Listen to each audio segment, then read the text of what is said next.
नमस्कार, स्वागत है आप सभी का। न्यूज़ 10 लेकर हाजिर हूं मैं कृतिका। बुलेटिन की करेंगे शुरुआत और सबसे पहले एक नजर प्रमुख सुर्खियों पर।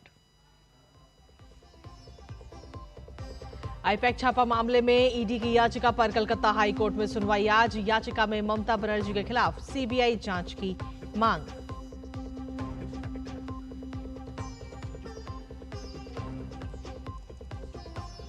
भारत की मेजबानी में आज से शुरू होगी 28वीं commonwealth speakers and presiding officers conference. लोकतंत्र और एआई पर होगी बड़ी चर्चा।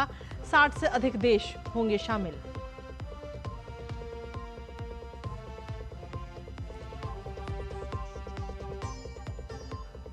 आज मकर संक्रांति में मकर राशि में मकर संक्रांति, पोंगल और माघ बिहू की देश भर में फैली खुशियां। नई फसल के स्वागत और सूर्य की उपासना का दिन।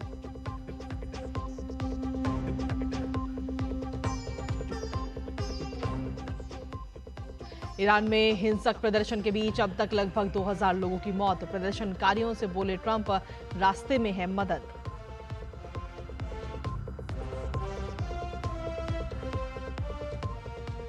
भारत न्यूजीलैंड के बीच दूसरा वनडे राजकोट में आज 3 मैच की सीरीज में भारत 1-0 से आगे।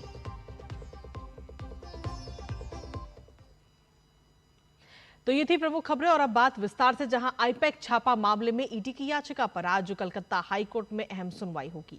अभी 2 दिन पहले ही सुप्रीम कोर्ट में ईडी ने ममता बनर्जी को पार्टी बनाते हुए एक याचिका दाखिल की है, जिससे सियासत इस समय गर्म है। ईडी ने घटना की तुलना शारदा घोटाले के दौरान हुई जांच से की है और अदालत कक्ष के अंदर और बाहर जांच में पैदा की गई बाधाओं को अभूतपूर्व बताया है। मुख्यमंत्री के आचरण पर हैरानी जताई है। 2742 करोड़ रुपए के घोटाले की जांच में जुटी ईडी ने कहा कि मुख्यमंत्री और राज्य पुलिस प्रशासन के व्यवहार से स्तब्ध हैं। ईडी का दावा है कि राज्य के मुख्य सचिव, डीजी और पुलिस कमिश्नर सहित पुलिसकर्मियों को लेकर खुद मुख्यमंत्री ने तलाशी अभियान रोका। ईडी का यह भी दावा है कि जांचकर्ताओं को धमकाना, डराना और जब्त किए गए दस्तावेजों को छीनना डकैती के बराबर है। एजेंसी ने हथियारों के साथ 5 से अधिक व्यक्तियों द्वारा जांच में बाधा डालने के कारण डकैती की धाराएं जोड़ने की भी मांग की है। ईडी ने मुख्यमंत्री, डीजी, पुलिस कमिश्नर और डीसीपी सहित सभी आरोपियों के खिलाफ सीबीआई जांच की मांग की है। इसके साथ ही ईडी ने आरोप लगाया कि उनके कब्जे से दस्तावेज, लैपटॉप और मोबाइल जबरन छीन लिए गए। एक अधिकारी का लैपटॉप मुख्यमंत्री के साथियों ने 2 घंटे तक अपने पास रखा।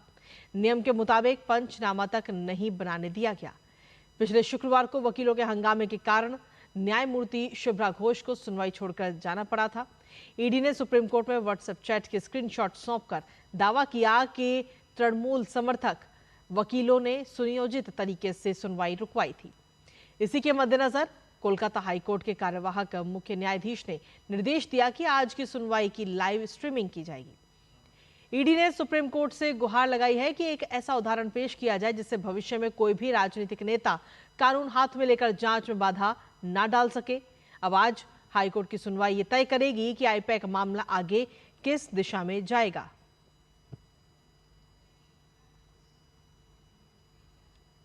आईपैक में छापे का मामला इतना तूल पकड़ चुका है कि कलकत्ता हाईकोर्ट से लेकर सुप्रीम कोर्ट तक ये केस है।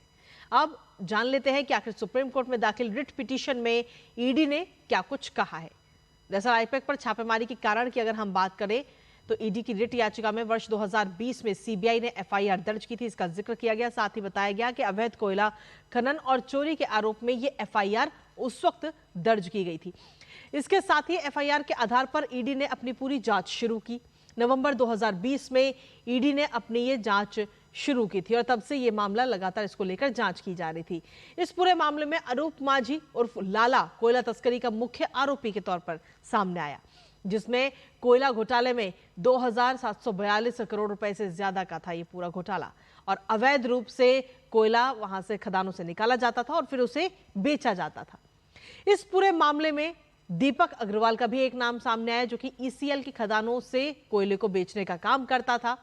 इसके साथ ही दीपक अग्रवाल के पास जिम्मेदारी थी कि खदानों से कोयला निकाल करके बेचा जाए।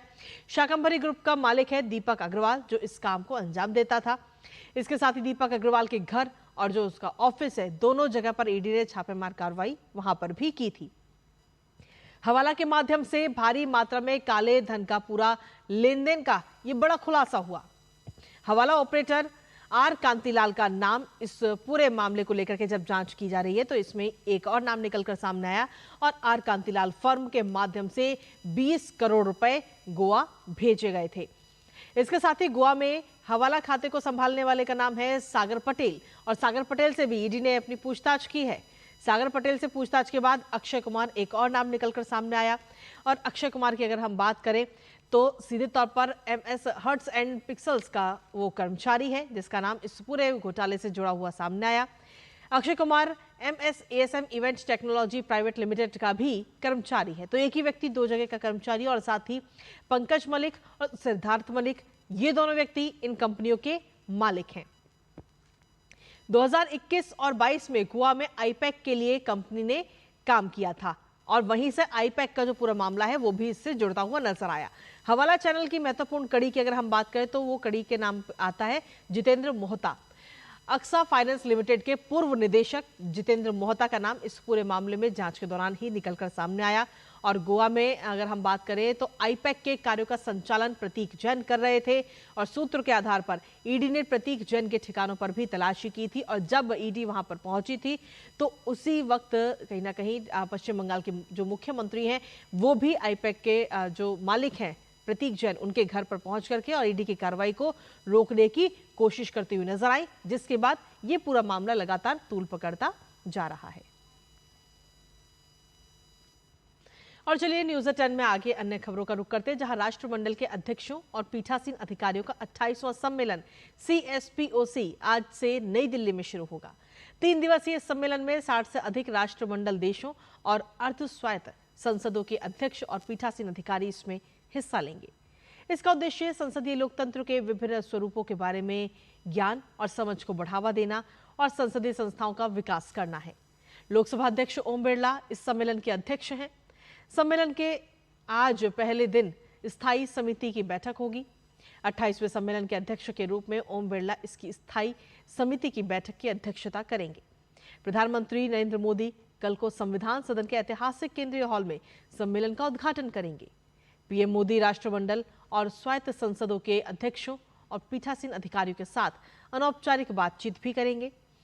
इस सम्मेलन के दौरान संसद में कृत्रिम बुद्धिमत्ता AI के उपयोग, प्रतिभागियों के बीच सर्वोत्तम प्रथाओं और नवीन विचारों को भी साझा करने, सांसदों पर सोशल मीडिया के प्रभाव, संसद के बारे में जनता की समझ को बढ़ाने और सांसदों की सुरक्षा, स्वास्थ्य और कल्याण सहित विभिन्न विषयों पर सत्र आयोजित किए जाएंगे। वहीं विदेश मंत्री डॉक्टर एस जयशंकर ने कल अमेरिका के विदेश मंत्री मार्को रूबियो से फोन पर बातचीत की, जिसमें व्यापार, महत्वपूर्ण खनिजों, परमाणु ऊर्जा और रक्षा क्षेत्रों में सहयोग पर ध्यान केंद्रित किया गया। एस जयशंकर और रूबियो के बीच ये बातचीत नवनियुक्त अमेरिकी राजदूत सर्जियो गौर के उस बयान के एक दिन बाद हुई जिसमें उन्होंने कहा था कि व्यापार मुद्दे पर दोनों पक्षों के बीच कुछ बातचीत होगी। डॉक्टर एस जयशंकर ने आगे कहा कि रूबियो के साथ उनकी अच्छी बातचीत हुई है और वो संपर्क में रहने पर भी सहमत हुए हैं। डॉक्टर एस जयशंकर ने कहा कि उन्होंने अमेरिका के विदेश मंत्री मार्को रूबियो के साथ एक अच्छी बातचीत पूरी की है। दोनों ने व्यापार, महत्वपूर्ण खनिज, परमाणु सहयोग, रक्षा और ऊर्जा पर चर्चा की। दोनों इन और साथ ही अन्य मुद्दों पर संपर्क में रहने पर भी सहमत हुए हैं। और वहीं भारतीय नौसेना का नौकायन पोत कौंडिन्य आज ओमान के मस्कट पहुंचेगा। ये भारतीय नौसेना का स्वदेशी रूप से बनाया गया पारंपरिक नौकायन पोत है, जो 29 दिसंबर 2025 को गुजरात के पोरबंदर से अपनी पहली विदेशी यात्रा पर रवाना हुआ था। INSV कौंडिन्य का निर्माण पारंपरिक सिलाई वाली जहाज निर्माण तकनीकों का उपयोग करके किया गया, जिसमें प्राकृतिक सामग्री और तरीकों का इस्तेमाल किया गया है जो कई सदियों पुराने हैं। ऐतिहासिक स्रोतों और चित्रात्मक साक्ष्यों से प्रेरित ये पोत भारत की स्वदेशी जहाज निर्माण, नाविकता और समुद्री नेविगेशन की समृद्ध विरासत का प्रतिनिधित्व भी करता है। ये यात्रा उन प्राचीन समुद्री मार्गों का अनुसरण करती है जो कभी भारत के पश्चिमी तट को ओमान से जोड़ते थे, जिससे हिंद महासागर में व्यापार, सांस्कृतिक आदान प्रदान और निरंतर सभ्यतागत बातचीत संभव होती थी। कमांडर विकास श्योरान जहाज के कप्तान हैं, जबकि कमांडर वाई हेमंत कुमार, जो इस परियोजना की शुरुआत से ही इससे जुड़े हैं, वो अभियान के ऑफिसर इंचार्ज के रूप में काम कर रहे हैं। चालक दल की बात करें तो 4 अधिकारी और 13 नौसैनिक इसमें शामिल हैं। मस्कट में INS कौंडिन्य का आगमन दोस्ती, आपसी विश्वास और सम्मान के स्थायी बंधन का एक शक्तिशाली प्रतीक होगा, जिसने सदियों से इन दोनों समुद्री देशों को जोड़ा है। ये यात्रा गुजरात और ओमान के बीच गहरे ऐतिहासिक संबंधों को भी उजागर करती है, जो अब तक जारी सहयोग की एक विरासत को दर्शाती है।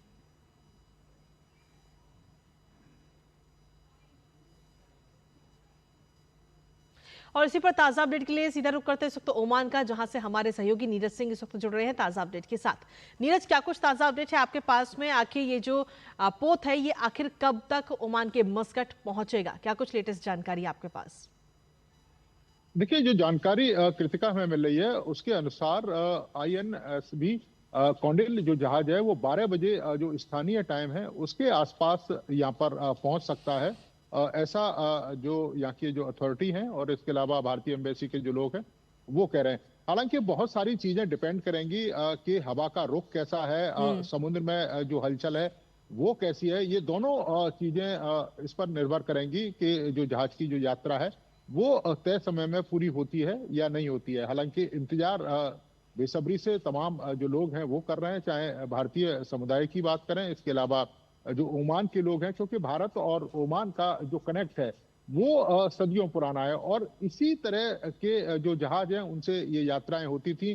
कारोबारी रिश्ते काफी पुराने हैं। आप देखें कि इस तरह का जो जहाज बनाया गया इसका कोई ब्लूप्रिंट नहीं था। जो हमारी अजंता एलोरा की जो गुफाएं हैं जहां पर जो चित्र मिलते हैं, इसके अलावा हमारे जो ग्रंथ हैं उनमें वर्णन है, विदेशी यात्रियों का वर्णन है।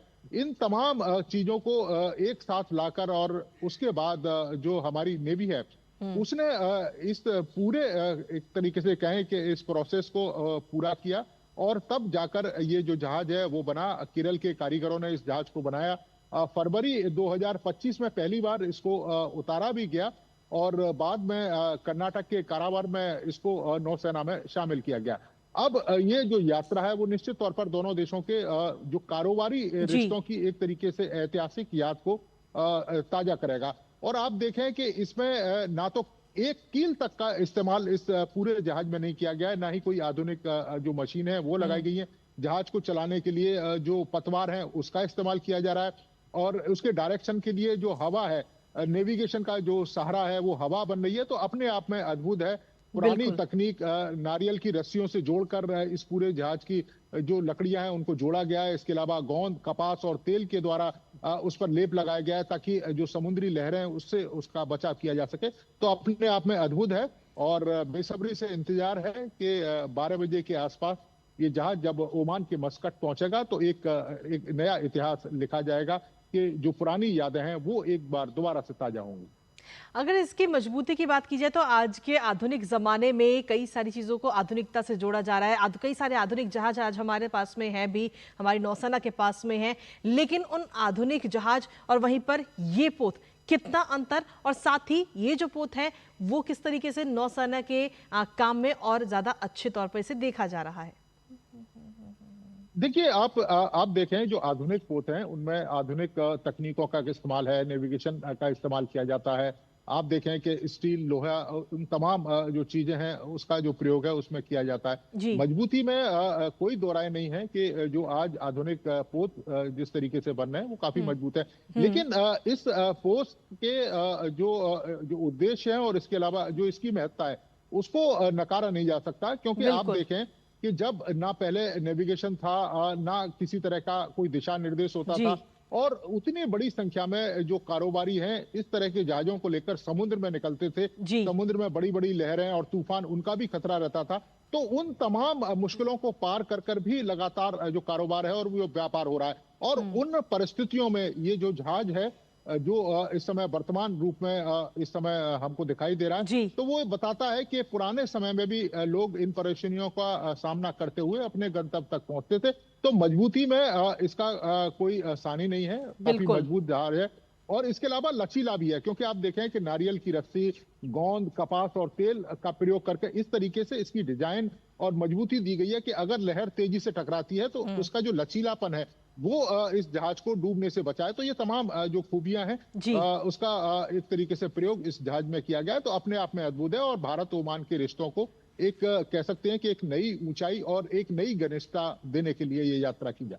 चलिए, बहुत बहुत शुक्रिया तमाम जानकारी और अपडेट्स हमारे साथ साझा करने के लिए नीरज, इस पूरी महत्वपूर्ण खबर से जुड़ी हुई। और न्यूज़ 10 में खबरों का सिलसिला लगातार जारी है, लेकिन इसी बीच वक्त एक छोटे से ब्रेक का है। आप बने रहिए हमारे साथ और देखते रहिए डीडी न्यूज़। अज सारे मोहल्ले हाजी, खुशियों दी तुम्बी बाजी, हर स्वाद दिले चटकारे, नचते ने सारे बाजी। लोड़ी दी बधाइयां, अज मिलके जश्न मनावांगे। लोड़ी दियां लख लख बधाइयां। हो असली मसाले सच सच, MDH। Thank you. क्या सोच रहे हैं प्रमोद भैया? कमाई बढ़ जाए, बच्चे को स्कूल भेजना है। अरे तो काम काहे नहीं बढ़ रहा है? उसके लिए चाहिए होती पूंजी। अरे पीएम स्वनिधि योजना के अंतर्गत हम जैसे रेडी पटरी वाले को सरकार बिना किसी गारंटी के बहुत आसानी से 15,000 का लोन देती है। कैसे? पीएम स्वनिधि योजना में खुद को रजिस्टर करना बहुत आसान है। हाँ। इसके लिए आपको नगर निगम के ऑफिस में जाना पड़ेगा, और नहीं तो पीएम स्वनिधि योजना के वेबसाइट पे जाकर के खुद को रजिस्टर कर लीजिए।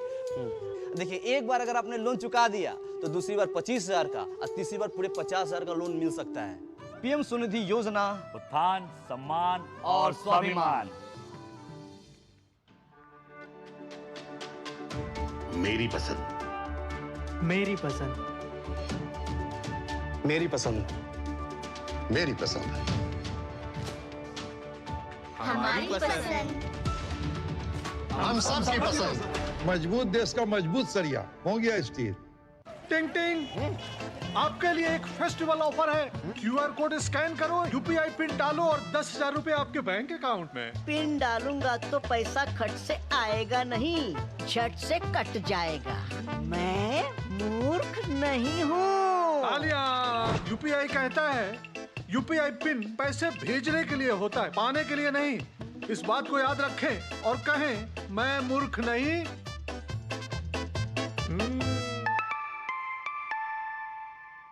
जाइए, आप भी किसी का टेस्ट लीजिए। और ब्रेक के बाद एक बार फिर से स्वागत है आप सभी का न्यूज़ 10 में। प्रधानमंत्री नरेंद्र मोदी ने सत्ता में आने के बाद लंबित परियोजनाओं के काम में तेजी लाने और उन्हें जल्द से जल्द पूरा करने के लिए प्रगति नाम से एक पहल की शुरुआत की थी। इसका मकसद था प्रोजेक्ट्स में बिना देरी की वजहों का पता लगाकर उसका समाधान निकालना। और इस पहल की 50 बैठकें भी अभी तक हो चुकी हैं और 85 लाख करोड़ की 3,300 से ज्यादा परियोजनाओं को जल्द पूरा किया गया।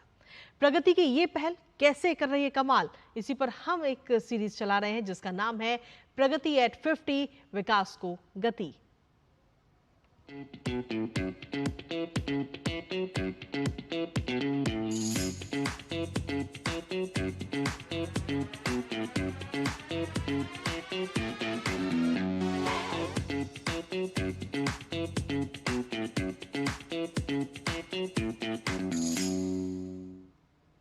तो प्रगति प्लेटफॉर्म के जरिए सरकार ने बड़े प्रोजेक्ट्स को नई रफ्तार दी है। पर्यावरण मंत्रालय ने परिवेश 2.0 और DPIIT के PMG से मंजूरियां तेज हुई। जनवरी 2026 तक कोई मामला लंबित नहीं, जो सक्रिय और समन्वित शासन की सफलता दिखाता है। प्रगति से कैसे सफल हुई पर्यावरण मंत्रालय की परियोजनाएं, आइए आपको दिखाते हैं हमारी इस खास रिपोर्ट के जरिए। –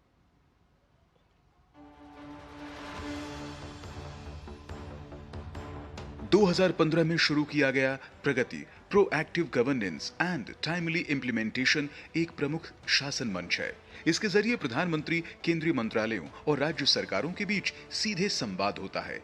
इसका उद्देश्य साफ है, रुकावटें दूर करना, शिकायतें सुलझाना और बड़ी परियोजनाओं को समय पर पूरा करना। पर्यावरण, वन और जलवायु परिवर्तन मंत्रालय ने इस प्रक्रिया में अहम भूमिका निभाई है। परिवेश 2.0 जैसे डिजिटल प्लेटफॉर्म के जरिए पर्यावरण, वन्य जीव और CRZ से जुड़ी मंजूरियों को तेज किया गया है। इसके अलग अलग क्षेत्रों में मंजूरी का समय काफी कम हुआ है। प्रगति के पुश के कारण जो एक पोर्टल बना प्रगति प्रोजेक्ट्स को देखने के लिए स्पेशली, और जो बाद में सबके लिए रोल आउट हुआ, वो मंत्रालय ने परिवेश पोर्टल के नाम से पोर्टल बनाया। और ये पोर्टल अपने आप में एक गेम चेंजर साबित हुआ। जिन प्रपोजल्स में किन्हीं कारणों से ऐसे कंप्लायंसेस की ज़रूरत थी या रेगुलेटरी परमिशंस की ज़रूरत थी, वो समय पे हो रही हैं या नहीं और इफ़िशिएंटली हो रही हैं नहीं, उस पे काम किया गया। प्रोजेक्ट पे काम करते हैं तो ये भी जानते हैं कि इकोसिस्टम में क्या ज़रूरी है और कैसे इसको हम इम्प्रूव कर सकते हैं। सो मंत्रालय ने उस पर बहुत काम किया और एंटायर इकोसिस्टम को इम्प्रूव करने के लिए परिवेश 2.0 का पोर्टल ले आए। 2015 से 2025 के बीच प्रगति की समीक्षा में कोयला, रेलवे, बिजली, इस्पात, सड़क परिवहन, पेट्रोलियम व प्राकृतिक गैस, बंदरगाह, परमाणु ऊर्जा और जल शक्ति जैसे अहम मंत्रालयों की परियोजनाएं शामिल रहीं। इससे तालमेल बना और समय पर समाधान हुआ। आपको कोई हाईवे बनाना है, कोई पोर्ट बनाना है, कोई एयरपोर्ट बनाना है, कोई भी बड़ा मेटल माइनिंग, किसी भी तरीके की न्यूक्लियर पावर प्लांट तक, तो इन सब का कहीं ना कहीं एनवायरनमेंट मिनिस्ट्री के साथ एक इंटरफेस है।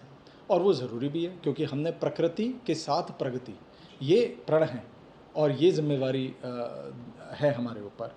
तो इस वजह से ये इम्पॉर्टेंट था कि हम जो भी एक सिस्टम डेवलप करें, वो सिस्टम ऐसा हो कि जितने भी उसके स्टेक होल्डर हैं, चाहे प्राइवेट हो, चाहे और मंत्रालय हो, चाहे और डिपार्टमेंट हो, स्टेट गवर्नमेंट हो, वो सब उस सिस्टम को इजीली एक्सेस कर सकें। परिवेश 2.0 में और भी बहुत सी खासियत है। सबसे बड़ी खासियत तो ये है कि जो प्रोजेक्ट करने वाली एंटिटी है, अगर वो अपनी KML फाइल को पोर्टल पे डाले तो उसको ये पता चलता है कि उसका प्रोजेक्ट किस स्थल पे पड़ रहा है, जिससे वो ये जान पाता है कि अगर हम यहाँ प्रोजेक्ट करने वाले हैं तो यहाँ हमको फॉरेस्ट, वाइल्ड लाइफ, CRZ या इन्वायरमेंटल क्लियरेंस की ज़रूरत होगी या किस तरह की क्लियरेंस की ज़रूरत होगी और उसकी क्या प्रक्रियाएं हैं। प्रगति के साथ साथ DPIIT के तहत प्रोजेक्ट मॉनिटरिंग ग्रुप भी काम करता है। यह बड़े सरकारी, निजी और PPP प्रोजेक्ट्स को तेजी से आगे बढ़ाने में मदद करता है। प्रोजेक्ट मॉनिटरिंग ग्रुप भूमि अधिग्रहण, नियमों से जुड़ी मंजूरियों और मंत्रालयों के बीच समन्वय पर काम करता है और पर्यावरण, वन और जलवायु परिवर्तन मंत्रालय के साथ मिलकर काम करता है। नतीजे साफ दिखाई दे रहे हैं। जनवरी 2026 की शुरुआत तक PMG पोर्टल पर कोई भी मामला लंबित नहीं है। यह सक्रिय शासन और बेहतर तालमेल की सफलता को दिखाता है। यह साफ संकेत है कि आसान और सुव्यवस्थित शासन से भारत का बुनियादी ढांचा तेजी से आगे बढ़ रहा है। तापस भट्टाचार्य की रिपोर्ट, DD न्यूज।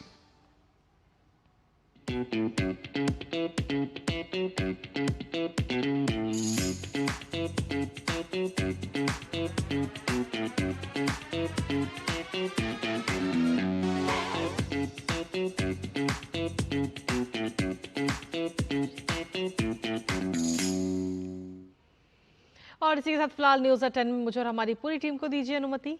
नमस्कार।